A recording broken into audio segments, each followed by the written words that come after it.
Hello, my name is Mike Keglovitz, and I am the ABLE and Special Programs Manager for ColoradoABLE. Today we're going to talk about ColoradoABLE and what are the benefits and drawbacks and maybe how people are going to use these types of accounts.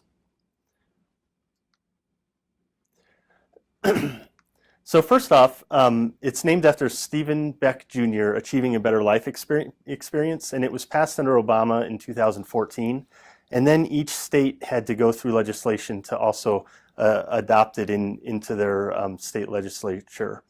The really big thing about ABLE accounts is that it eliminates the $2,000 cap for SSI and SSDI.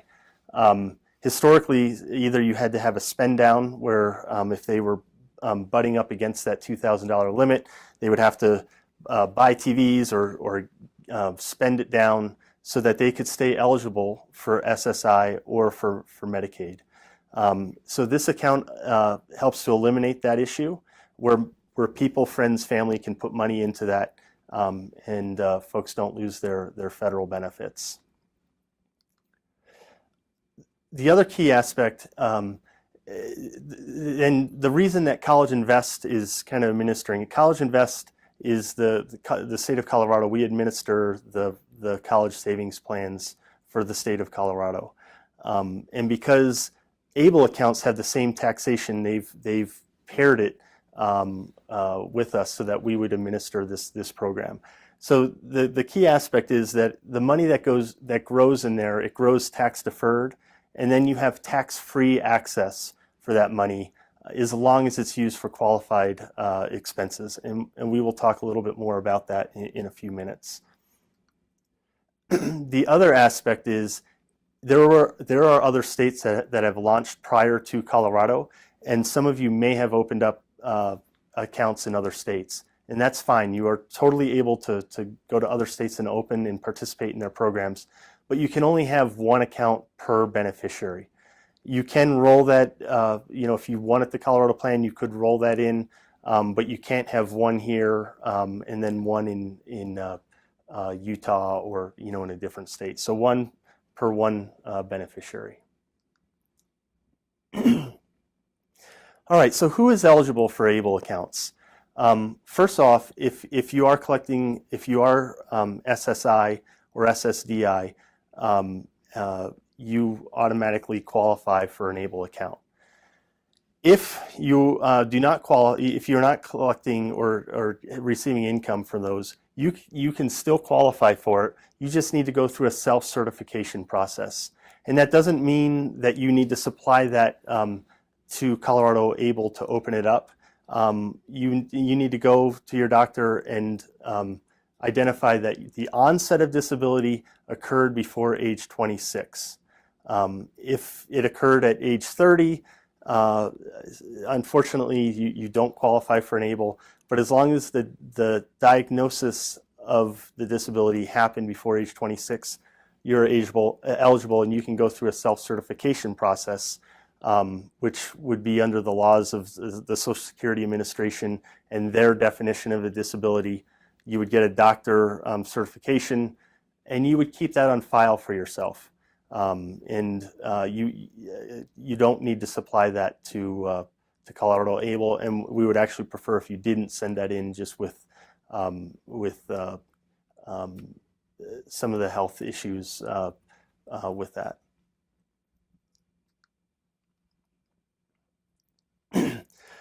So a couple of different things. One, somebody can open up an account on their own. If they are mentally competent, they can open up an ABLE account and establish it.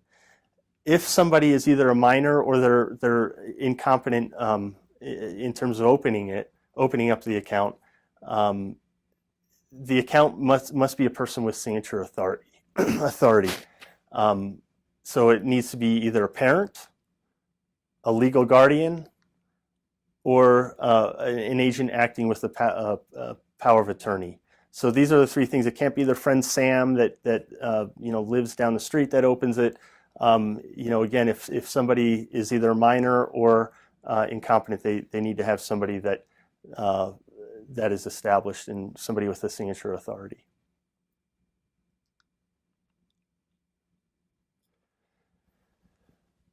So one of the big drawbacks with ABLE is that the Medicaid can come back after the beneficiary passes away, and can come back and recoup the costs that have been paid out for that person. Basically, it goes from the time that the account is established. From then forward, it doesn't go from when the person was born or when they started, receiving services from Medicaid. It's the time that the ABLE account is established, and from then on, that is eligible for the Medicaid clawback. So this account really is not designed for a wealth transfer, or and we'll talk about some other reasons why it's prohibitive on that. It's really designed for people to live independently and for them to use and access the assets in that account.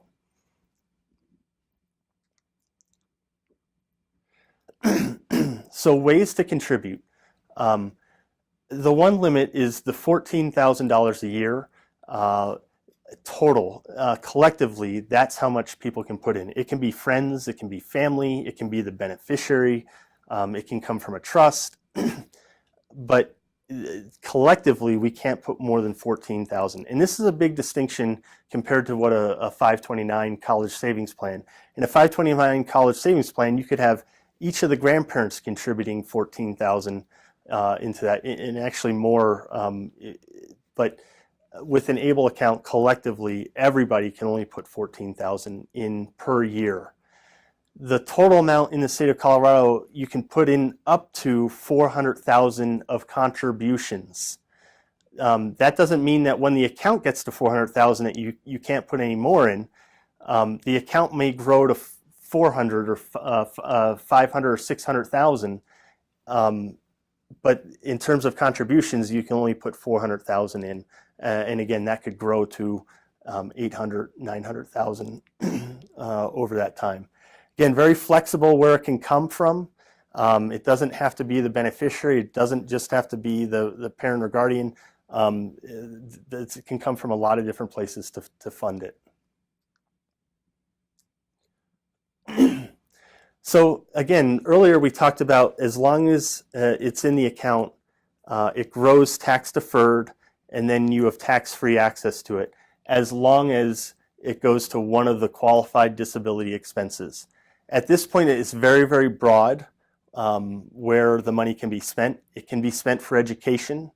It can be spent, and this is a big distinction with some of the special needs trusts, it can be spent for housing, for rent, or for mortgage, assistive technology, basic living expenses, funeral and burial, those types of things. So it's very, very broad. Prevention and wellness. You know, my understanding, if somebody wants to go on vacation, they can pay for that. If they need a caretaker, they can also probably pay for that. If they want to take their whole family, that probably would not qualify as a qualified disability expense. The other thing, if they go out to eat, yes, covering themselves, that would probably qualify. If they took out their whole family or took out friends, that would probably throw that into an expense that would not qualify as a qualified disability expense. The other thing is, it's not something that you're submitting every month or every quarter or even annually. These expenses, you're going to want to keep the receipts and keep track of. And if you would ever be audited by the IRS for something suspicious, then you would have to produce that. But again, it's not something quarterly or monthly that you're gonna need to show, hey, I spent X amount on this or that for the month. But it is something that you're going to want to keep track of on your own.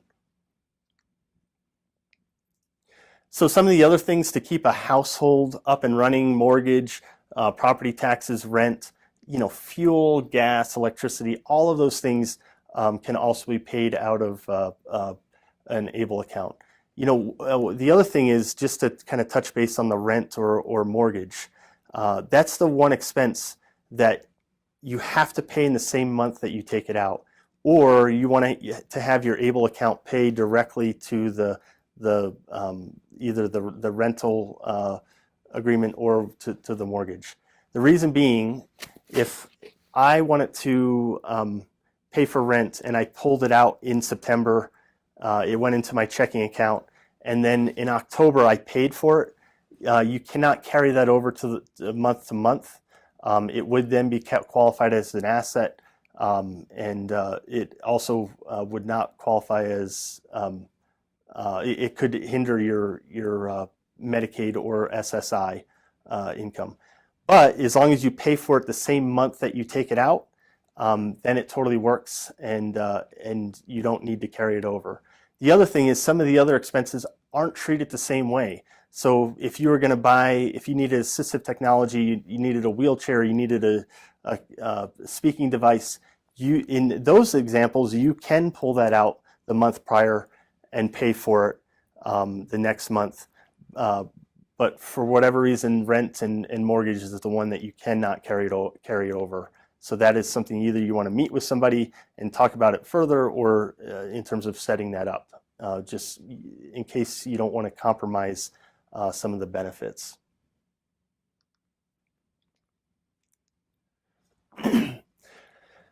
So we talked about that the federal benefits you do not lose. If the ABLE account gets above 100,000 or more, the SSI is suspended in that example. If it would fall back below 100,000, then the SSI would then kick back in, and they would receive the monthly benefits. So it wouldn't go away; it would just be suspended until it would fall below. And the other thing is the Medicaid side. Those benefits do not go away, no matter what the value of the account grows to, or the value of the account. So again, going back, this isn't really a wealth transfer. This is really something that's designed for people to use and to improve their lifestyle, so that they're not living in poverty, and that they can have some independence around this. One of the first people that called me was a young lady named Sarah. And she told me that she was developmentally disabled, and that she has always had a joint account with her parents, and her parents put money in and she could use that and access it. And she said this is the first time that she's going to have an account that she can put money in and save for things that she's never been able to save for or use. And I think that's where ABLE really can be a very powerful piece of creating independence for people, whether they're younger or adults, creating independence that they can make choices for themselves, and they're not strapped financially and prohibited in terms of the resources that they're allowed to have that's accessible. So there's two ways that the ABLE account, the Colorado ABLE account, is going to be used.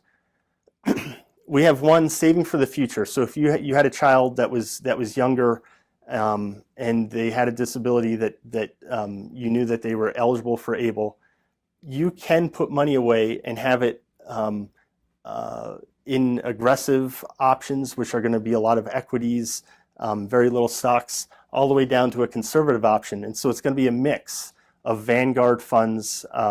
There's a couple of BlackRock iShares, and then there's one or two Schwab index funds as well.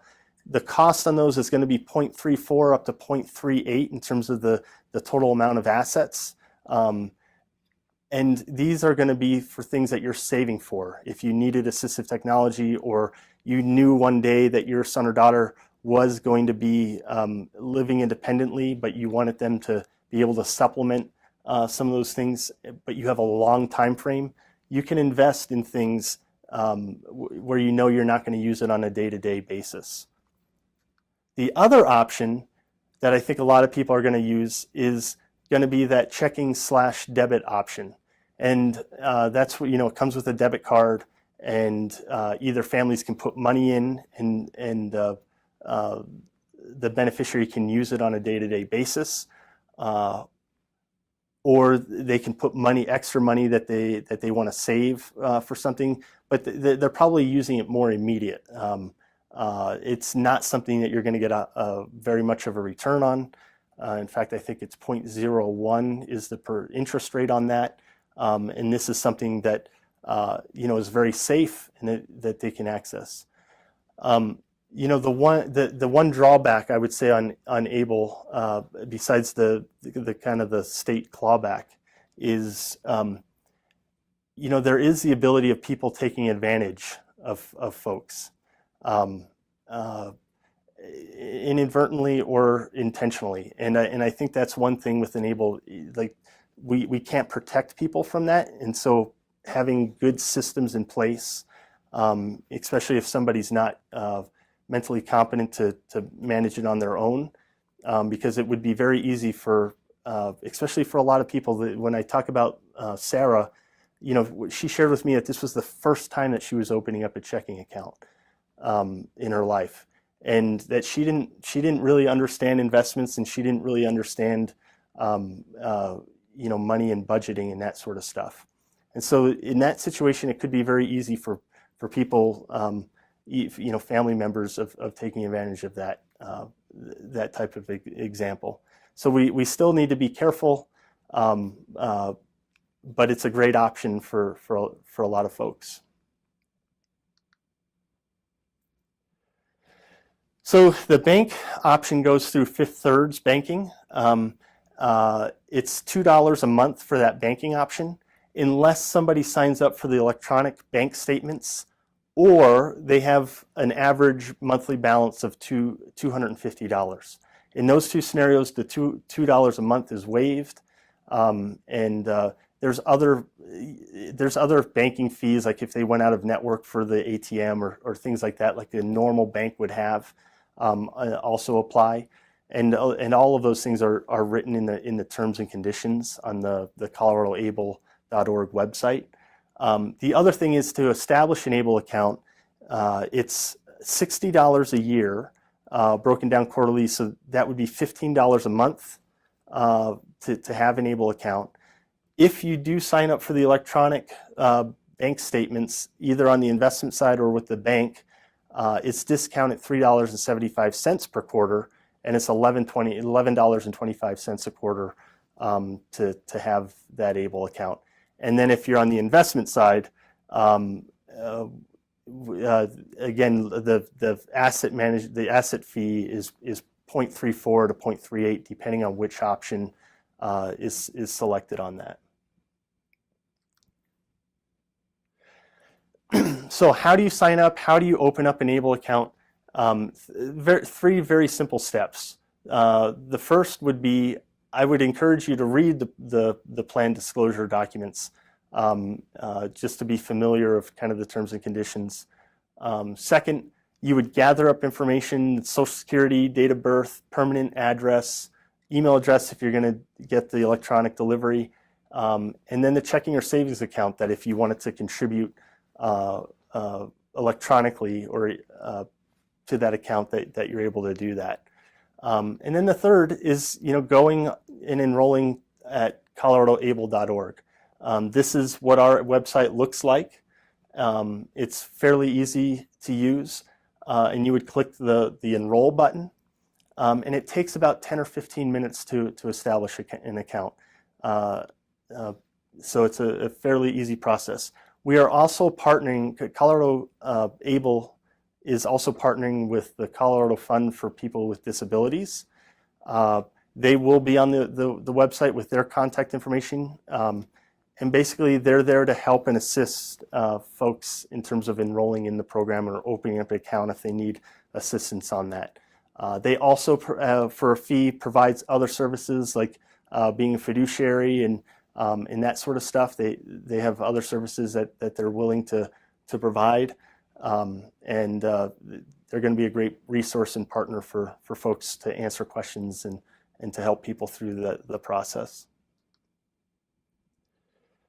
This is my contact information. You are definitely welcome to reach out if you have questions.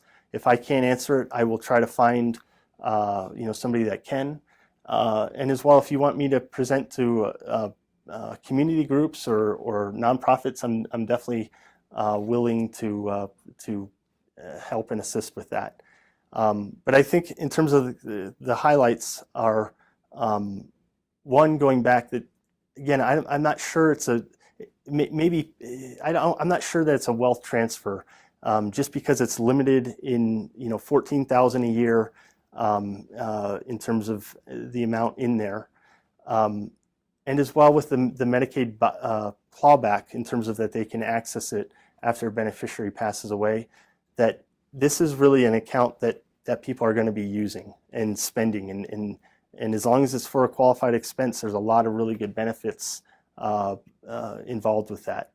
The other thing is, again, the disability needs to happen before age 26, the onset of that disability. I think that's another big thing. And then the other big thing is the federal benefits.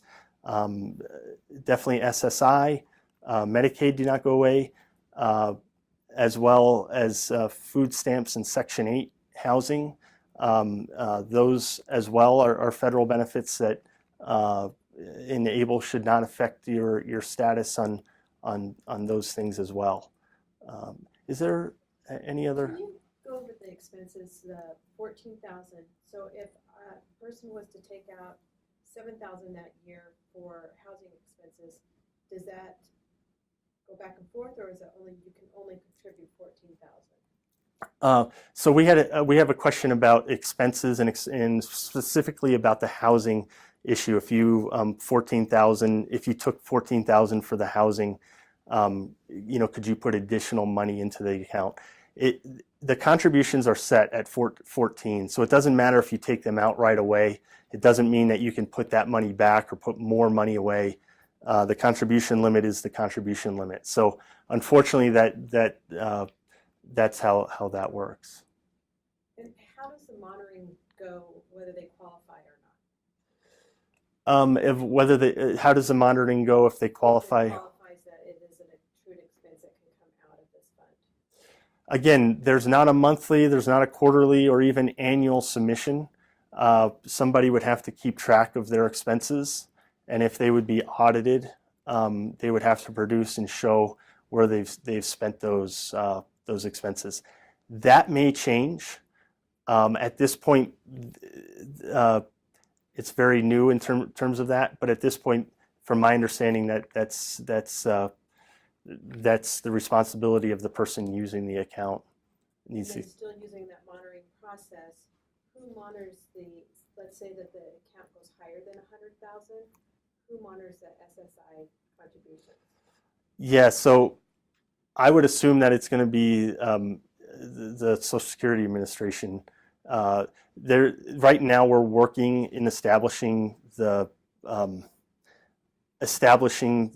those processes of giving them information on the accounts, and so my sense is that we would give them the information, and then they would flag it that, okay, this account is over, X amount, over the 100,000 at this point.